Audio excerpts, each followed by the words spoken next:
Hello दोस्तों, बात करने वाले हैं हम लोग जो कि एडसोर्प्शन आइसोथर्म की बात करने वाले हैं। देखिए, सबसे पहले तो यहां पर बात कर लें एडसोर्प्शन आइसोथर्म में। एडसोर्प्शन जो कि हम लोग बार बार पढ़ चुके हैं कि कोई भी अधिशोषक के ऊपर चिपके तब उसे क्या कहते हैं हम लोग, जो कि अधिशोषण या एडसोर्प्शन की बात किए थे। और वही बात कर ले समतापी या जिसे आइसोथर्म कहा जाता है। तो देखिए, आइसोथर्म मतलब आइसो मीन्स होता है सेम और थर्म मतलब होता है यहां पास जो कि टेम्परेचर, समान तापमान पर। देखिए, जो अधिशोषण है वह अधिशोषण कैसे प्रभावित होता है।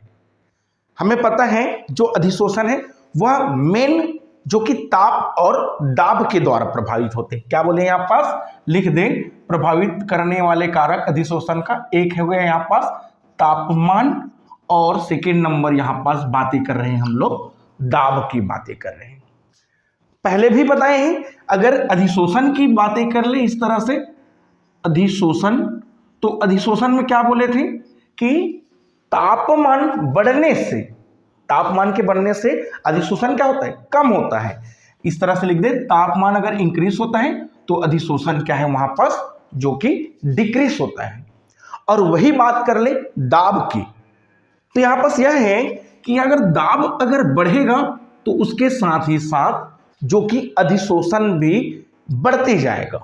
ठीक है, अगर इसे एग्जांपल के थ्रू समझे, सोचो कि अगर इस तरह से अगर कोई ग्लास है, अगर इस ग्लास में अंदर पर बर्फ रख दे, तो अंदर में अगर बर्फ रखेंगे तो क्या, बाहर में जो कि पानी या बोल दे बाहर में उसकी जो जल वाष्प है वायुमंडल का, वह आपस में चिपक जाएगा, क्योंकि तापमान यहां पास क्या है, डिक्रीज हो रहा है और अधिशोषण क्या हो रहा है, बढ़ रहा है।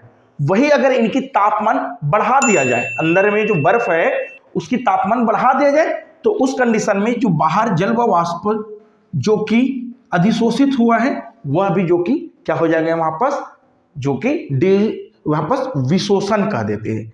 जो कि अधिशोषित हुआ है वह अधिशोषित हुआ जो कि कम होते जाएगा। ठीक है, या तो इसे इस तरह से भी समझ ले, अगर सोचे कोई पार्टी में जाने के लिए कोई लड़की क्या है, कितना मेकअप करते हैं, अगर इस तरह से जितना मेकअप किए हैं और सोचो उसी को कहीं अगर धूप में ले जाए, धूप में ले जाने से क्या होगा, वहां पास क्या, धूप में जाने से जो कि तापमान उसकी बढ़ गए है, क्या होने वाला है, तापमान बढ़ेगा तो उसकी जो अधिशोषण क्या होगा, कमी होगा। अधिशोषण जो कि मेकअप किया हुआ जो जितना फाउंडेशन है उस लड़की के ऊपर, वो सब के सब क्या हो जाएगा, निकलना चालू हो जाएगा। देखिए धूप में जाने से कैसे दिखते हैं जो मेकअप करके जो लड़की गए हैं। और वही अगर बात कर ले दाब के, तो दाब के प्रभाव में क्या होता है, देखिए जब कोई लड़की फाउंडेशन या मेकअप के लिए जितना भी क्रीम लगाते हैं तो क्या है, दाब बढ़ाते हैं, दाब के साथ लगाते हैं, जिसके वजह से उसकी जो क्रीम का अधिशोषण चेहरे पर होना बहुत ही अच्छे तरीके से होता है। लेकिन अगर सोचो उस दाब को और बढ़ा दिया जाए, जोर जोर से लगा दिया जाए, क्या और अधिशोषित होगा, अधिशोषित होना जो कि बंद हो जाता है, जिसे हम लोग आगे बातें करेंगे, जिसे क्या है, जो कि संतृप्त दाब कहा जाता है। ठीक है, आगे हम लोग भी यहां पर बातें करेंगे। तो चलिए आज की वीडियो को स्टार्ट करते हुए देखते हैं आखिर अधिशोषण समतापी वक्र क्या है। एक तो बात है कि इस तरह से लिखे गए हैं, अधिशोषक द्वारा अधिशोषित गैस की मात्रा जो कि स्थिर ताप पर दाब के साथ में जो वक्र बनाता है, उसी वक्र को जो कि अधिशोषण समतापी वक्र कहा जाता है। इस तरह से लिखे गए, देखो इसको समझो एक बार, यहां पास एक तापमान है, ठीक है, और ये जो दिख रहे हैं जो कि अधिशोषण की मात्रा है। तापमान जो दाब जो कि इधर बढ़ रहे हैं और अधिशोषण की मात्रा भी यहां पास बढ़ रहे हैं। एक लाइन मिल रहा है हमको, ग्राफ, सीधे से ग्राफ मिल रहे हैं। क्या होते रहे ग्राफ में, क्या हो रहा है, दाब जैसे जैसे बढ़ते जा रहे हैं और अधिशोषण की मात्रा भी वैसे ही वैसे जो कि बढ़ते जा रहा है। इसी तरह से जो वक्र मिलता है उसे जो कि अधिशोषण समतापी वक्र कहा जाता है। और जो अधिशोषण समतापी वक्र है वह दो तरह से होता है। एक यहां पास बात कर ली उनकी प्रकार की, तो एक यहां पास बात करेंगे फ्रेंडलिक समतापी वक्र, और सेकेंड नंबर की बात यहां पास होगा जो कि लैंगमुअर समतापी वक्र की। लेकिन हम लोग यहां पास बात सिर्फ और सिर्फ फ्रेंडलिक समतापी वक्र की यहां पास करने वाले, ठीक है। अब देखिए यहां पास जो फ्रेंडलिक है उन्होंने क्या किया, उन्होंने सबसे पहले तो 1919 में एक अपने प्रयोग के आधार पर एक समीकरण दिया। समीकरण इस तरह से है कि जो देखिए यहां पास इसी को समीकरण समझो, दाब के बढ़ने से उसकी अधिशोषण की मात्रा क्या है, बढ़ते जा रहे हैं। और इसी चीज को यहां पास लिखा गया है, इस तरह से लिख दे इनको कि x upon m directly proportional p। क्या लिखे गए हैं यहां पास कि अधिशोषण की मात्रा है वह दाब बढ़ने से क्या है, बढ़ते जा रहे हैं। कंडीशन भी है इनके लिए, कंडीशन यह है इनके लिए कि यहां पास तापमान स्थिर हो। अगर तापमान स्थिर हो तब इसे जो डायरेक्टिव प्रोपोर्शनल है उसे अगर हटा दिया जाए तब क्या लग रहा है यहां पास x upon m is equal to, यहां पास एक आ गए हैं k, और k क्या है यहां पास स्थिरांक है, इनटू p जो कि प्रेशर है। और वहीं यहां पास माध्यमिक जो दाब है उस स्टेज पर इस पर n अपॉन 1 अपॉन n लिख देते हैं, ठीक है, जो कि उसके पावर में। और यहां पास एक और बात है, जो n है वह 1 से यहां पास बढ़ा लिया जाता है, ठीक है। अगर इनकी बातें करें यहां पास अभी समझेंगे इस तरह से, अगर इनको इक्वेशन नंबर 1 ले ले और इक्वेशन नंबर 1 में क्या लिए हैं इनको भी समझे। जो x है वह x होता है अधिशोषित गैस की मात्रा, या फिर जिसे कह दे जो कि अधिशोष्य की मात्रा, और जो m है m जो कि अधिशोषक की मात्रा, या फिर कह दे अधिशोषक का जो कि द्रव्यमान भी कह सकते हैं इनको। और वही बात कर ले जो कि P एक दाब है और K और N एक तरह से स्थिरांक है, जो कि निश्चित ताप पर जो अधिशोषक है उस पर जो गैस की प्रकृति है उस पर जो कि निर्भर करता है। या फिर कह दे जो अधिशोषक पर जो गैस अधिशोष्य हुआ है या जो अधिशोष्य गैस है उस अधिशोष्य की प्रकृति पर निर्भर करता है। क्या चीजें, जो कि यहां पास K और N उसकी दो स्थिरांक है वह डिपेंड करता है। अब फाइनली फ्रेंडलिक क्या कहते हैं, फ्रेंडलिक के अकॉर्डिंग अगर इनको समझे या फिर इस तरह से जो बना है उनको समझे। फ्रेंडलिक कहते हैं कि स्थिर ताप पर दाब बढ़ने से, देखिए स्थिर ताप पर दाब बढ़ने से इस तरह से जो अधिशोषित या फिर कह दे अधिशोषण की जो मात्रा है वह भी क्या है, एक तरह से बढ़ते जा रहे हैं। लेकिन इसकी भी एक कंडीशन है जो कि संतृप्त बिंदु तक ही बढ़ेगा। अब यहां पास नया शब्द मिल गया हमको, आखिर ये संतृप्त बिंदु क्या है, या फिर कह दे इसी को संतृप्त दाब तक ही बढ़ता है। इनके लिए इस तरह से ग्राफ को समझे। यहां पास देखिए अगर मैं इसको मिटाकर यहां पास एक ग्राफ बना देता हूं, लो यहां पास क्या है, इधर जो कि दाब है और इस तरह से जो x पर तो इनको लिख दे, और y पर अगर बात कर ले तो y में क्या लिखे थे x अपॉन m। अब x क्या है, जो कि अभी बोले हैं अधिशोषित गैस की मात्रा है, और वही m क्या है वहां पास, जो कि अधिशोषक की मात्रा है। अब यहां पास समझे कि होगा क्या। सबसे पहले तो अगर हम लोग दाब कंडीशन की बात कर ले, है ना, कंडीशन भी कई कंडीशन हो सकते हैं। एग्जांपल के लिए यहां पास 3 कंडीशन की बात होगा। पहले नंबर कंडीशन पर अगर जो दाब है वह अगर निम्न हो तो निम्न दाब पर क्या होगा, निम्न दाब पर ग्राफ के अकॉर्डिंग भी समझते जाएंगे। निम्न दाब पर देखिए अगर दाब यहां पास देते हैं और दाब दे रहे हैं, निम्न दाब कर रहे हैं, तो दाब के साथ ही साथ क्या होते जा रहे हैं, उस पर दाब अगर बढ़ रहे हैं उस कंडीशन में अधिशोषण की मात्रा बढ़ेगा। लेकिन कम दाब की बातें करें तब क्या होगा, यहां पर इस तरह से समझ ले कि जो ग्राफ बन रहा है, इस तरह से जो ग्राफ बन रहा है वह ग्राफ एक समय तक बढ़ता है, उसके बाद वह ग्राफ आगे नहीं बढ़ पाता है। ठीक है, अब यहां पर यही कंडीशन हो रहा है। पहले नंबर कंडीशन पर निम्न दाब पर हो रहा है। अब निम्न दाब पर जो कि यहां पर अगर बात कर ले, जो निम्न दाब की बात है ना, तो निम्न दाब पर अगर बात कर ले तो जो यहां पर 1/n है उनकी वैल्यू क्या है, जो कि एक ही है। या फिर कह देना कि जो P की वैल्यू है वह P की वैल्यू जो कि 1 ही है। दाब बढ़ने से क्या है, दाब बढ़ने से अधिशोषण की मात्रा बढ़ेगा, लेकिन यहां पर दाब तो निम्न है। अब दाब निम्न है, उसके अकॉर्डिंग अगर इस तरह से जो हमको मिला है समीकरण x/m डायरेक्टली प्रोपोर्शनल जो कि P है। अब यहां पर समझे, जो P है उसके बाद जो 1/n है, इस 1/n की वैल्यू जो कि एक के बराबर है, क्योंकि यहां पास दाब क्या है, निम्न दाब है।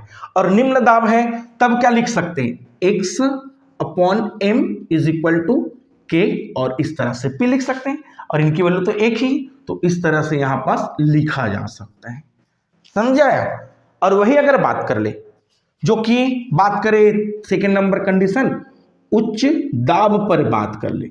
अब उच्च दाब पर क्या होगा भाई, दाब बढ़ाने के साथ साथ अधिशोषण की मात्रा बढ़ती है, एकदम सही है, लेकिन अधिशोषण की मात्रा दाब बढ़ाते हैं तो संतृप्त दाब या संतृप्त बिंदु तक ही बढ़ता है।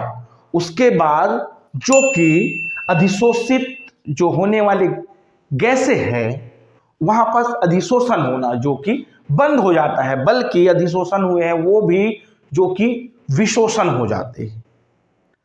कैसे, देखिए यहां पास अगर दाब बढ़ाया जाए और दाब बढ़ाने के बाद एक कंडीशन ऐसे आ जाएगा जिस पर यहां से दाब बढ़ाने से अधिशोषण की मात्रा जो कि नहीं बढ़ रहा है और नहीं बढ़ेगा, यहां पास उसी दाब को जो कि सेचुरेशन प्रेशर कहते हैं, ये लो सेचुरेशन प्रेशर में मिल गए यहां पर, या फिर कह दे संतृप्त दाब मिल गए।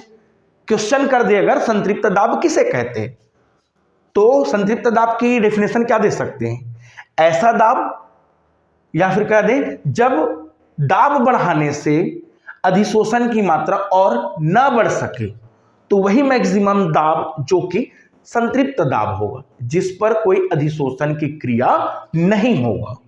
ठीक है, अब देखिए उच्च दाब पर अगर बात कर ले तो उच्च दाब पर क्या है, उच्च दाब पर अधिशोषण क्या हो रहा है, क्या नहीं हो रहा है, तो यहां पास 1/n जो कि यहां पास क्या लिए थे 1/n 1 लिए थे ना, यहां पास 1/n क्या हो गया, यहां पास 0 हो गया, क्योंकि अधिशोषण होना अब क्या हो गया, बंद हो गया।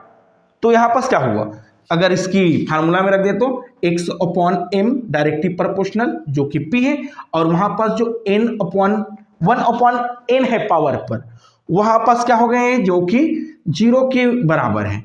इस कंडीशन पर अगर बात कर ले तो यहां पास x/m = k और P क्या हो गए, यहां पास 0 हो गए। तो इस कंडीशन में अगर नहीं लिखे तो क्या लिख सकते हैं, del/m = जो कि k यहां पास लिखा जा सकता है। ठीक है, चलिए तीसरा नंबर कंडीशन की बातें करें। थर्ड नंबर कंडीशन यहां पर लिख दे। थर्ड नंबर कंडीशन इस तरह से मान ले कि यहां पास माध्यमिक दाब देते हैं, लिख देते माध्यमिक दाब। माध्यमिक दाब कैसे, अगर जो प्रेशर है या फिर कह दे प्रेशर में जो वापस 1/n है, वह 1/n है, वह 0 और 1 के बीच में ही हो, तब माध्यमिक दाब लगेगा। और माध्यमिक दाब तक ही एक है, यहां से यहां तक की ही एक बातें हैं जो माध्यमिक दाब है, जिस पर दाब को बढ़ाने के साथ ही साथ अधिशोषण की मात्रा क्या हो रहा है, जो कि बढ़ते ही जा रहे हैं।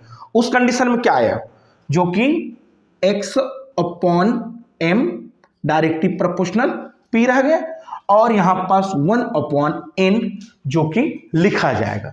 1 अपॉन n क्या है, यहां पास 1 अपॉन n जो कि 1 से लेके 0 के मध्य में है, या फिर कह दे हुआ जो कि एक बीच में है।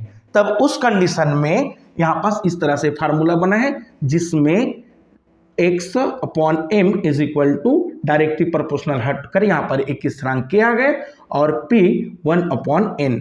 इस तरह से यहां पास जो कि फाइनली हमको फार्मूला मिल गया। अब इसी तरह से जो फार्मूला मिला है, इसी को जो कि फ्रेंडलिक अधिशोषण समतापी कहते हैं। ठीक है, अब जब भी हमें क्वेश्चन पूछा जाता है कि अधिशोषण समतापी क्या है, तो भाई हमको इसी को आंसर बताना है, क्योंकि यह एक तरह से माध्यमिक दाब पर हो रहे हैं, जिसमें दाब का कम होना या दाब का बढ़ना जो कि और भी ज्यादा बढ़ जाए, उस पर कोई कंडीशन या वहां पास कोई संतृप्त प्रेशर या दाब लगने वाला नहीं है। एक तरह से माध्यम में है। माध्यम में हुआ क्या है, दाब बढ़ने के साथ ही साथ अधिशोषण की मात्रा भी क्या है, बढ़ते ही जा रहे हैं। तो यहाँ पास क्या निकला, अगर यहाँ पास लो टेम्परेचर, यहाँ पास जो निम्न दाब है उनकी बात करें, तो निम्न दाब पर क्या हुआ, x upon m is equal to k p आए यहाँ पास। और वही अगर दाब उच्च हो तब क्या है, यहाँ पास x upon m is equal to k की वैल्यू आ गए। और वही अगर माध्यमिक की बातें करें, माध्यमिक दाब की बातें करें, तो यहाँ पास x upon m is equal to k, और यहाँ पास P 1 अपॉन n। इस तरह से यहाँ पास आंसर आ गए। अच्छा, एक और बात है, इस तरह से जो यहाँ पास आंसर मिला है हमको माध्यमिक दाब पर, और माध्यमिक दाब को ही क्या बोले यहाँ पास, फ्रेंडलिक का अधिशोषण समतापी कहे गए। और इस तरह से अगर अधिशोषण समतापी मिला है, उस अधिशोषण समतापी में लिख दे, अगर लॉग डाल दिया जाए तब क्या होगा भाई, लॉग लिखे तो यहाँ पास इक्वेशन नंबर 1 में 1 यहाँ पास x upon m is equal to k p 1 upon n। इस तरह से है इक्वेशन नंबर जो कि 1 है। अब इस इक्वेशन नंबर 1 में लॉग लिया जाए तब क्या होगा, log x upon m is equal to log k, यहां पास मल्टीप्लाई है जो कि प्लस आ जाएगा, और 1 अपॉन n लॉग p। इस तरह से यहां पास फ्रेंडलिक का अधिशोषण समतापी को जो कि इस तरह से बताया जा सकता है। ठीक है, तो आई होप इस तरह से आप लोग इसे समझ गए होंगे कि अधिशोषण समतापी क्या है। अधिशोषण समतापी जो कि स्थिर ताप पर दाब बढ़ाने के साथ साथ भौतिकी अधिशोषण जो उनकी जो कि बढ़ता है, और संतृप्त बिंदु के बाद अधिशोषण होना जो कि बंद हो जाता है। इस तरह से ही उसे अधिशोषण समतापी या फ्रेंडलिक अधिशोषण समतापी कहा जाता है। तो चलिए मिलते हैं नेक्स्ट वीडियो के साथ। Thank you.